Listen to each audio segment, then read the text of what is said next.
Why do we need an EU reset? And what does that actually mean? Let me guess.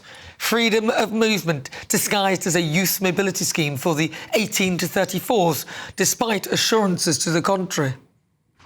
It isn't freedom of movement. We have 13 existing youth mobility schemes. We've got a youth mobility scheme with Uruguay, for example. Nobody suggests we've got freedom of movement with Uruguay. I've said it has to be smart, it has to be controlled. That absolutely isn't freedom of movement. And it will also give, by the way, opportunities for young people here in Britain to experience different cultures, to go abroad to work, to go abroad for study. But that is just one aspect, Camilla. What we will be looking at today in these final hours is this deal overall in the national interest, overall in the interests of the British people, and we will only sign it if it does. I mean, are you still a youth at 34? And who's going to monitor all that? The Home Office are so bad, they don't even know who's coming across the channel via dinghy. Britain is breaking under the strain. They want to continue fishing in our waters, and as our closest neighbours, if they don't buy the fish we catch, I get it that in some way we may well be scuppered, but we sell mainly to them. But there must be other ways of doing things. And of course, the EU want closer ties in defence. Sounds like a good idea, but the devil is in the detail. And a defence pact will serve to further align us to the EU, with potentially even closer links to the European Court of Justice.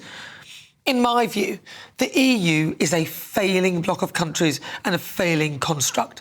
It's hard enough getting 4 friends to agree on something, let alone 27 countries each with their own vested interests, each with the power of veto.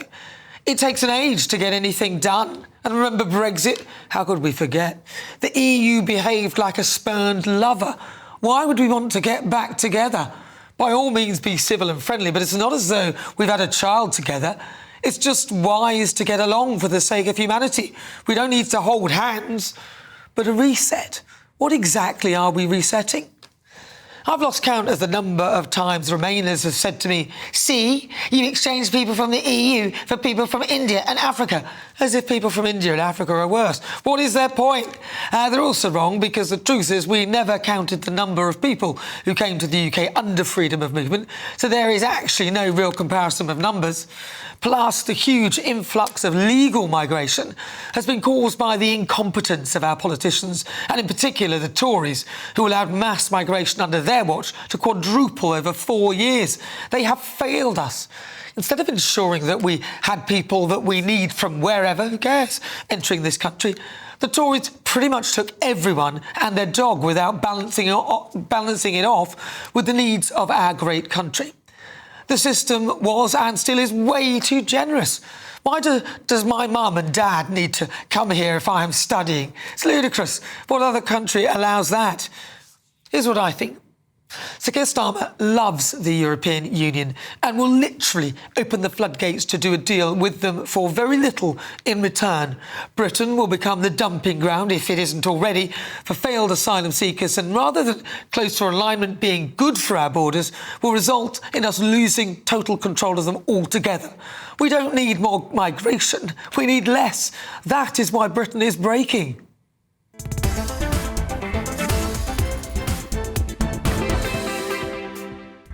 But before we get stuck into the debate, here's what else is coming up today. As Sir Keir Starmer pledges to slash immigration, sounds a bit like smashing the gangs, he tipped to surrender to Brussels as a summit tomorrow to introduce youth mobility scheme will be announced, which could flood Britain with 80 million migrants. Ed Miliband is also considering scaling back plans to erect thousands of pylons across the countryside to reach net zero, reportedly a bid to fight off Reform UK. So, in the Great British Debate this hour, I'm asking, should Labour backtrack on net zero? Criminals will be ordered to fill in potholes and collect the bins instead of going to prison under new government proposals. So for the next Great British Debate, I'm asking, should fewer people go to jail? And former Reform UK MP Rupert Lowe has accused Nigel Farage's party of being the cult of Nigel. Does he have a point? All of that on the way. As ever, send me your thoughts, post your comments, gbnews.com/your say.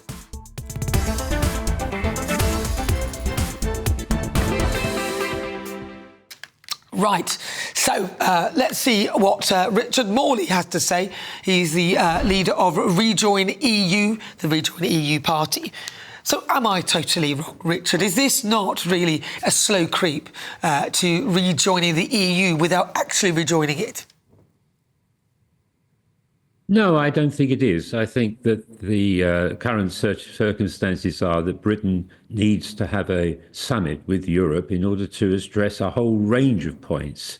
You are concentrating on immigration as being a central issue in your introduction, but there are some very, very other more important points also that need to be discussed. And Britain has a certain number of wishes. It wants certain things from the EU, and the EU is obviously wanting certain things from Britain in return. In other words, there's a trade-off going on to satisfy what Britain wants and what the EU wants, and that is why the summit is taking place. But that trade-off seems to be all the things that we rejected when we were in the EU. So obviously they are, they're posturing with the fish. They want to be able to fish in our waters. They don't want that to end. And, of course, the freedom of movement, which is, when I say a youth mobility scheme for 18 to 34-year-olds, that's a large demographic, isn't it, really? Yes, but the thing that Britain most wants from Europe at this very vulnerable stage of global politics is a defence deal which would allow British industry to take benefit from European defence expenditure. That is one of the key elements of discussion, which is a want for Britain. Britain also wants to have reduced agricultural barriers because it's finding great difficulty now in shifting its agricultural produce, particularly meats. And they have to have, therefore, a veterinary agreement with the Europe. And Europe has obviously, wants things in return. I mean, we want something, Europe wants something. Now, when you're talking about the youth mobility scheme, Europe wants a great deal more in the youth mobility scheme that Britain's prepared to accept. And so what Britain is doing is actually moderating the European demand. There's a certain amount of carpet dealing going on, and we don't really know yet what the proposals will be from either side. But what we do know is that any agreement is extremely unlikely to occur tomorrow, and all there will be is arrangements for further talks and a more clearer agenda on the scope of those talks. It's interesting that you say that Britain wants the defence pact with the European Union. Do we? I mean, this sounds like what people were saying when it came to an EU army. Of course, we will work together. We have NATO, and we can all work together in that way. But I don't see why a defence pact would have to involve fish and all the other bits and pieces and bringing us closer and more in line with a lot of the European laws and rules. But they're very separate arrangements. The defence contracts are all about money. Let's face it, politics is essentially about money, and Britain stands to make a great deal of money if it's allowed to take the European contracts for increased weapons. That is what it wants. Europe doesn't have to give its military orders to Britain. It can very easily do it amongst themselves or with other nations, but Britain wants those contracts. They're very, very valuable contracts, as I'm sure you will appreciate. The agricultural deal is more in Britain's favour than it is in Europe's favour. I don't think Europe has any problems in dealing with its produce, but Britain certainly does now, particularly as the relations with America are, shall we say, fragile. And Britain needs to have an outlet for its produce, which is closer than the other end of the world. So there are wants on both sides. Yeah, there'll be wants on both sides, but one of the things that we really don't want is even more migration. We have an issue. Well, if we're going to be negotiating on that, I'd like to hear there be some sort of deal where France accepts people who've come via dinghy, accepts them back. But it doesn't sound like the UK are cutting their teeth into that part of the deal. And that's keep the boats coming. There's no, we had the Dublin Agreement, which obviously, in fact, when that was available, hardly anyone went back anywhere. I think there were, 30 people sent back in a space of time. So that's not a big deal. But right now, we have a problem with channel migrants. And the last thing we need are more people coming here. Yeah, unvetted. I think you're absolutely right. I wouldn't disagree with what you're saying. One of the most ironic things that's occurred is that throughout history, the English Channel has been a sort of a barrier to migration for people. It was more difficult to cross by sea than it was by land. But in today's world, it's easier to put up a wall like America and Mexico, to stop land migration than it is to stop these small boats crossing the channel. Yeah. And so therefore, Britain has become extremely vulnerable to migration because of the end of the EU membership means that France no longer cooperates on helping Britain in this way, which it was obliged to do whilst Britain was a member of the European Union.